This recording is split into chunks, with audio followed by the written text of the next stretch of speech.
Am I the a-hole for screaming at my mother-in-law over a birthday cake she forgot to make me for 6 years straight? You're being dramatic, Priya. That's what my husband Daniel said to me in the car 40 seconds after I walked out of his mother's house mid-Thanksgiving, coat half-buttoned, gravy still on my sleeve from where I'd flung a serving spoon back into the dish a little too hard. I wasn't being dramatic. I was doing math. 6 years of math, actually, and it finally added up to a number I couldn't sit with anymore. Here's the number, 0. That's how many times in 6 years Linda, my mother-in-law, has used the good china for a meal I was present at. Meanwhile, her other daughter-in-law, my sister-in-law Kelsey, gets the good china for a Tuesday taco night if she's had a long week. I know how this sounds out of context. A woman losing it over plates. But it was never about the plates. The plates were just the thing I finally said out loud, in front of 11 relatives, 2 of whom I'm pretty sure recorded it on their phones. What I actually said was, Linda, why does Kelsey get treated like your daughter, and I get treated like the caterer? The table went silent. My husband's fork stopped halfway to his mouth. And Linda just blinked at me like I'd spoken a foreign language, then said, I have no idea what you're talking about, and went back to slicing turkey. That's when I left. So, AITA? I'm Priya, I'm 31, and I'm married into a family that, on paper, does everything right. Nobody's ever screamed at me. Nobody's ever said anything overtly racist or cruel. I want to be clear about that up front, because when I've vented about this to friends, the first thing they ask is, wait, did she say something awful? And the answer is no.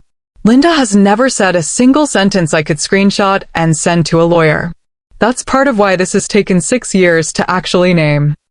Daniel and I met in grad school, got married 4 years ago, and moved back to his hometown, a mid-sized city about 40 minutes from his parents, because his dad's health was declining and Daniel wanted to be close. I supported that. I still do. I like Daniel's dad, Gary, genuinely. He's a quiet, kind man who calls me kiddo and always asks about my job before anyone else does. This isn't a story about Gary. It's about Linda, and it's about Kelsey by extension, because you can't really explain one without the other. Kelsey is married to Daniel's younger brother, Mark. She's a stay-at-home mom to 2 kids, Owen and Bree, ages 6 and 3. I don't have kids. Daniel and I have been trying for about 2 years now, with 2 rounds of failed IUI and a lot of quiet grief that I mostly keep to myself, which matters later, so hold on to that. Kelsey is not a bad person. I want to say that clearly because a lot of these stories turn the other woman into a villain, and that's not what this is. Kelsey has, on more than one occasion, been kind to me in ways that felt real.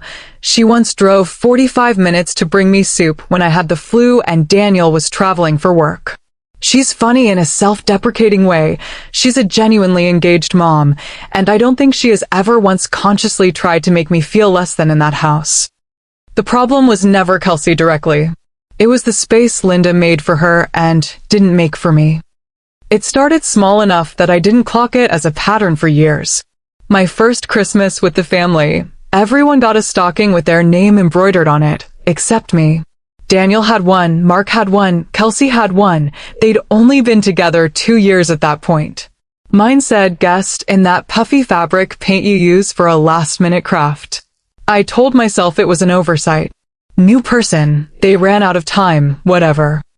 Second Christmas, still guest. I mentioned it to Daniel, gently, and he laughed and said, that's just mom. She's bad with that stuff. Don't read into it. Third Christmas, I stopped counting stockings and started counting something else, how Linda introduced people. To her friends, to the mailman, to anyone. This is my son Mark and my daughter-in-law Kelsey. Then, and this is Daniel, and this is a pause, every time a half-second pause, Priya. Not my daughter-in-law Priya. Just Priya. Like I was a coworker he'd brought along. I started noticing other things once I started looking.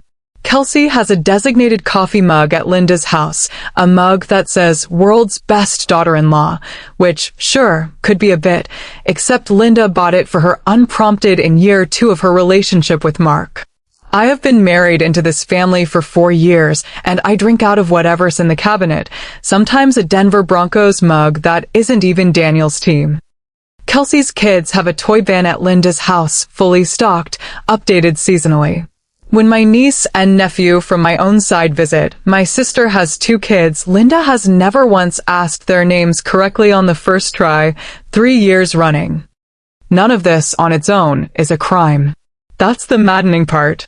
I've tried to explain this to friends and even to a therapist, and it always comes out sounding smaller than it feels, because it's not one thing. It's 4 years of small things stacking into a shape, and the shape is, Kelsey is family. I am an associate member. Daniel's response, every single time I brought up any individual data point, was some version of, you're reading into it, or, that's just how mom is, or, memorably, during year 3, I think you're projecting because of the fertility stuff. I did not speak to him for 2 days after that one. I want to be honest that I let a lot of this go for a long time because I didn't want to be the difficult daughter-in-law, the one who can't take a joke or makes everything about her. I have an Asian mother of my own who has definite opinions about in-laws and keeping the peace, and some part of me absorbed that you swallow this stuff for the sake of family harmony. So I swallowed it. For years. Thanksgiving was the day I stopped swallowing. The dinner itself started normal. 11 people around Linda's dining table, Linda and Gary at the heads, Daniel and me on one side, Mark, Kelsey, and their kids on the other, plus Daniel's Aunt Carol and her husband, and Linda's mother, who everyone calls Nana Ruth and who is, genuinely, the only person in that house who has ever called me sweetheart like she means it. The china came out, the good china. The white and gold set Linda got from her own mother, and it was set at every place except 2, mine, and Nana Ruth's, because apparently Nana Ruth chips things now and we just use the everyday stuff for her, don't we, Mom? Linda had said that sentence at the table, cheerfully, like it wasn't strange that the excuse for Nana Ruth's plate somehow also applied to mine, a 31-year-old woman with no history of plate chipping whatsoever. I noticed. I always notice now. But I told myself, not today. Don't do this today. Dinner went fine for the first 40 minutes. Owen, Kelsey's 6-year-old, spilled cranberry sauce on the tablecloth and Linda laughed and said, "Oh, that's all right. That's what tablecloths are for."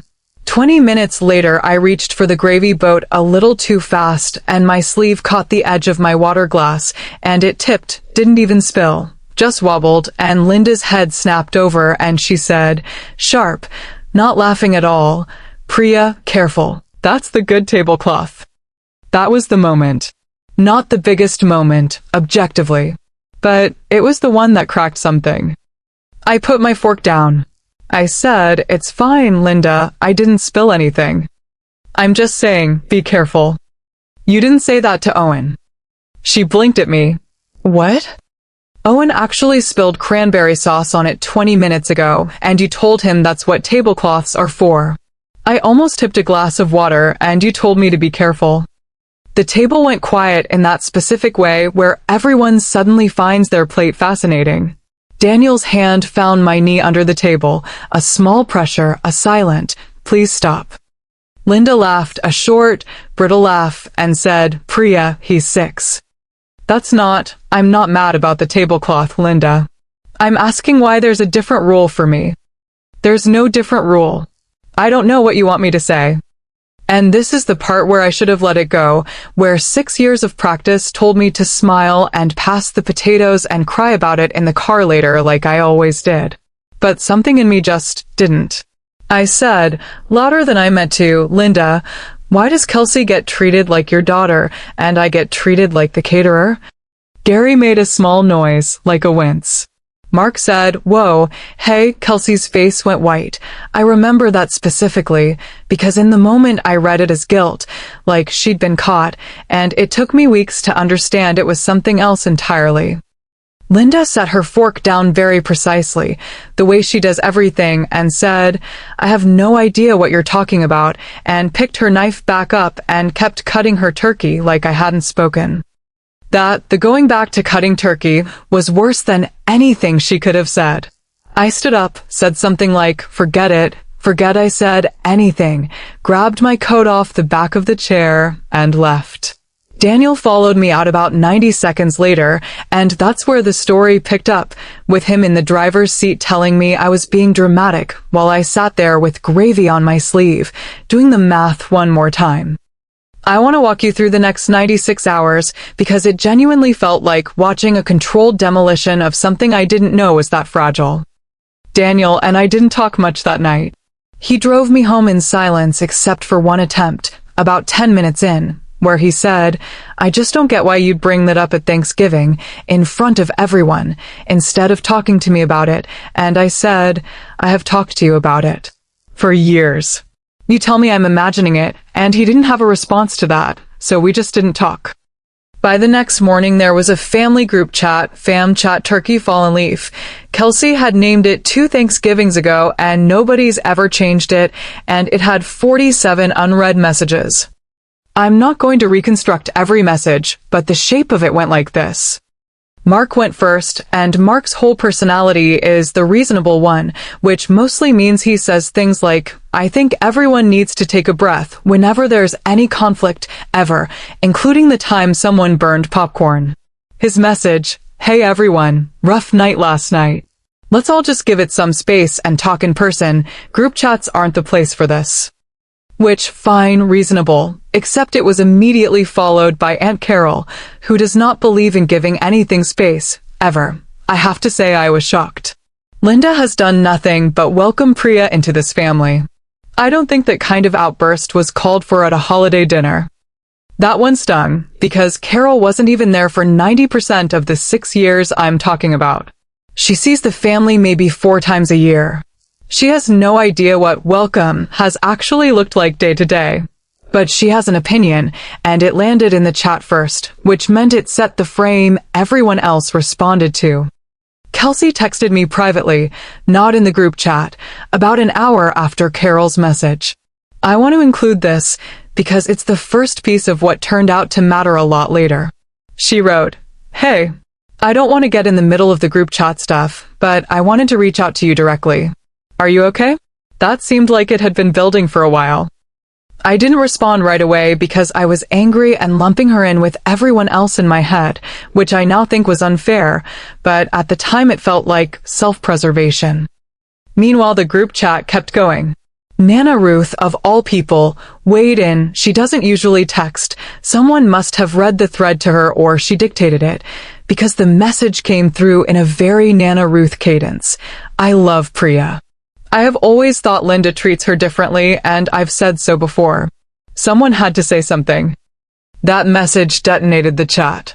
Linda, who had been silent up to that point, finally responded, and her response was long, and it was the first time I saw her actually name what she thought was happening. I am hurt that this is being discussed as if I have some kind of agenda. I treat Priya exactly the way I treat everyone. If she feels a certain way, that's about her perception, not my actions. I would appreciate if my own mother didn't pile on in a group chat.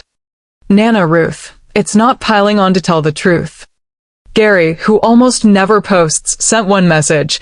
Can we please discuss this as a family and not on our phones? I love you all. And then nothing else from him for 2 days. Here's the tangent I promised myself I'd include because it's true and it's part of the texture of this whole mess. In the middle of all of this, completely unrelated, my own sister Anjali picked that exact week to announce she was engaged. And I had to go be happy crying face emoji in my family's group chat about her engagement while simultaneously in a slow-motion train wreck in Daniel's family's group chat. And at one point, I genuinely mixed up the 2 chats and almost sent, I can't believe you do this to me, into my sister's engagement thread instead of the in-law thread. I caught it before I hit send, but I sat there afterward and laughed in this slightly unhinged way, alone in my kitchen, because of course this was the week both things happened. By Sunday, 3 days after Thanksgiving, Daniel and I still hadn't really talked.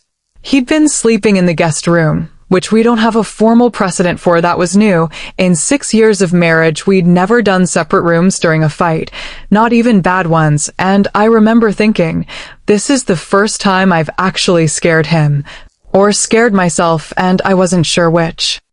Mark called me directly Sunday night, which surprised me because Mark and I have a pleasant but not close relationship. We get along fine at family stuff, but we've never had a one-on-one phone call in 4 years of marriage. He said, "I'm not calling to take a side. I'm calling because Kelsey's a wreck, and I don't think you understand why, and I think you should call her." I said, "Why would Kelsey be a wreck? She's not the one who got yelled at." Mark went quiet for a second and said, "That's kind of the point. Just call her. It's not my story to tell." That phrase, "it's not my story to tell," sat in my stomach for the rest of the night. I called Kelsey Monday morning. I almost didn't. I'd built up a version of her in my head over 6 years, the golden daughter-in-law, the one who got the mug and the toy bin and the casual Tuesday china. And some part of me wanted to keep being angry at that version, because it was easier than whatever was coming. She picked up on the second ring like she'd been waiting. First thing she said was, "I owe you a conversation I should have had with you years ago." Here's what came out over the next 40 minutes, and I'm going to lay it out plainly because it reframed basically everything I thought I understood. Kelsey's first marriage, before Mark, ended because her ex-husband's family froze her out. Not dramatically, not with any single cruel moment she could point to, just relentless, years-long small exclusions. Seated at the far end of the table, left off the family photo one Christmas, because we ran out of frame. Her name misspelled on a birthday cake 2 years running. She said it took her years of therapy afterward to even be able to name what had happened to her, because like me, no individual moment was villain movie bad. It was death by 1,000 cuts, and by the time she recognized the pattern, her marriage was already over, and she blamed herself for most of it. When she started dating Mark, she told Linda about this history early on, not in detail, but enough. And Linda, according to Kelsey, took it seriously in a very Linda way, which is to say, not by talking about it, but by overcorrecting into visible, physical gestures of inclusion. The mug. The stocking with the name on it from year one. The toy bin. Linda apparently told Kelsey directly, once early on, "I don't ever want you to feel like an outsider in this family. I've seen what that does to people." Kelsey said she'd actually noticed over the years that I seemed to be getting less of that specific visible warmth, and she'd wondered about it, and even brought it up to Mark once.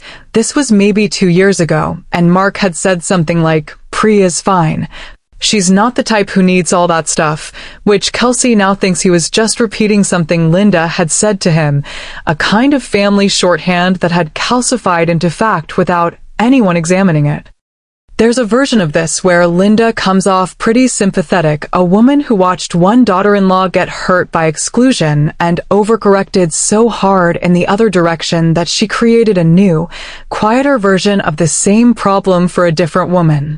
I don't think that's not true. I think it's probably part of the truth. But here's the thing Kelsey said that I haven't been able to shake since. I don't think that's the whole story, though. I think Linda also just likes me more easily. I'm loud. I'm around all the time because I don't work. I bring the grandkids by unannounced, and she loves that. You're quieter. You both work full-time. You don't just drop by.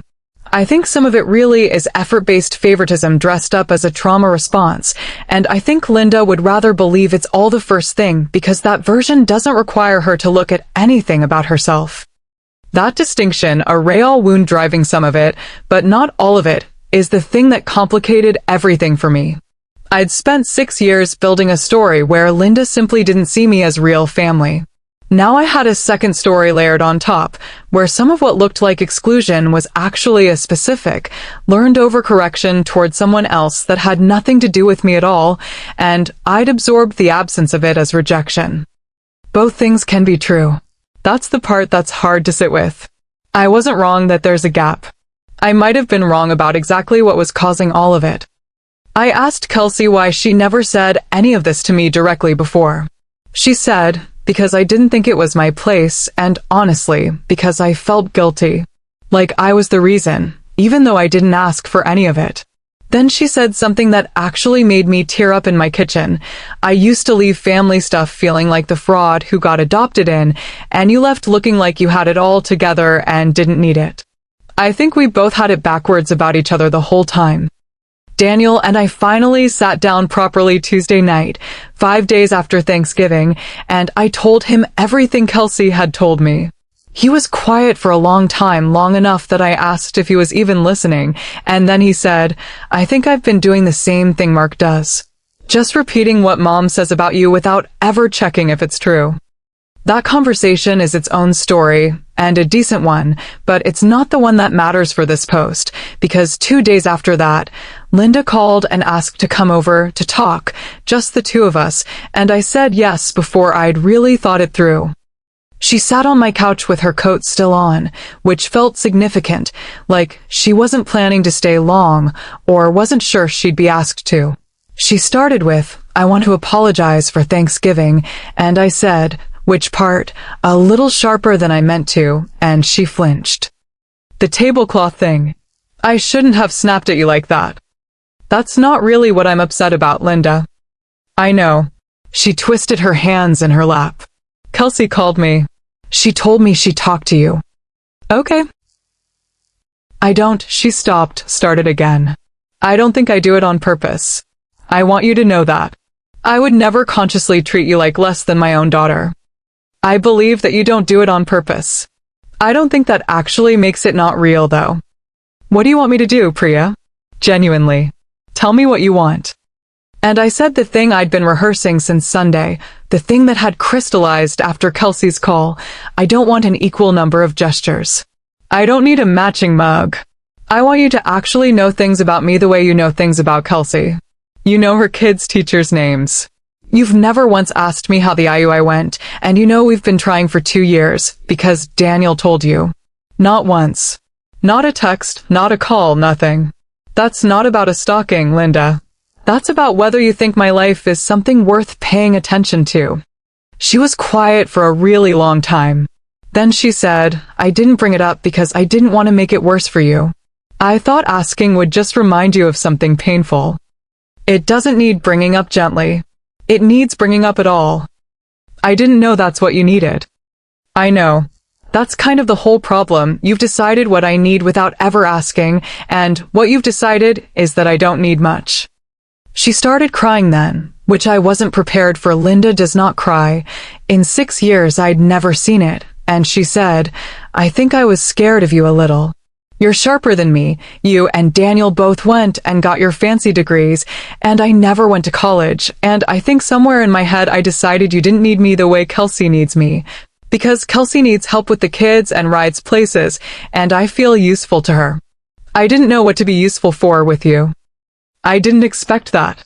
I'd spent years building Linda into someone who simply didn't rate me as real family, and here she was telling me she'd built me into someone who didn't need her at all, which is its own kind of erasure, just dressed differently." I said, "I needed you to ask about the IUI. That's not a fancy degree thing. That's just a person thing. I know that now." We didn't resolve it that night, not really. She left around 9 p.m., still in her coat, and hugged me at the door in a way that felt more real than any hug I can remember from her in 6 years.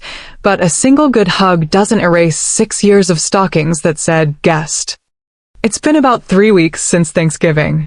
Here's where things actually stand, not the tidy version, the real one. Linda has texted me twice, unprompted, since that conversation, once to ask how a doctor's appointment went. We have a consult about IVF coming up, and once just to send a recipe she thought I'd like. 2 texts in 3 weeks isn't nothing, but I'd be lying if I said I don't sit there analyzing them the way I've apparently been analyzing everything for 6 years. Old habits don't just dissolve because someone had one honest conversation on your couch. Daniel and I are okay. Better than okay. Actually, we've talked more in the last 3 weeks than we probably had in the previous year, and he started catching himself mid-sentence when he's about to repeat some piece of family shorthand, which I notice and appreciate even when it's clumsy. Kelsey and I have talked more in 3 weeks than in 4 years combined. We got coffee last week, Just the two of us. First time that's ever happened without kids or a holiday as the occasion. It was easy in a way I didn't expect. I don't think we're going to be best friends, but I think we're going to stop being strangers who happen to share a mother-in-law. Aunt Carol still hasn't spoken to me since the group chat. She apparently thinks I aired dirty laundry and made Linda look bad in front of everyone, and honestly, I've made my peace with that. Not every relationship survives a moment like this, and I've decided I'm okay with that particular cost. Christmas is in a few weeks. I don't know what my stocking is going to say. I genuinely don't know if that's a petty thing to still be thinking about or if it's exactly the kind of small, specific thing that tells you whether anything actually changed, and I go back and forth on which one it is depending on the day. So here's my actual question, the one I still don't have an answer to. Was I the asshole for how I said it, in front of 11 people, at a holiday table, with her mother and her mother-in-law and her grandchildren all watching? Even if what I said turned out to be at least partly true? Kelsey thinks I wasn't wrong to finally say something, just maybe wrong about the venue. Daniel thinks I should have come to him privately one more time before going nuclear at the table.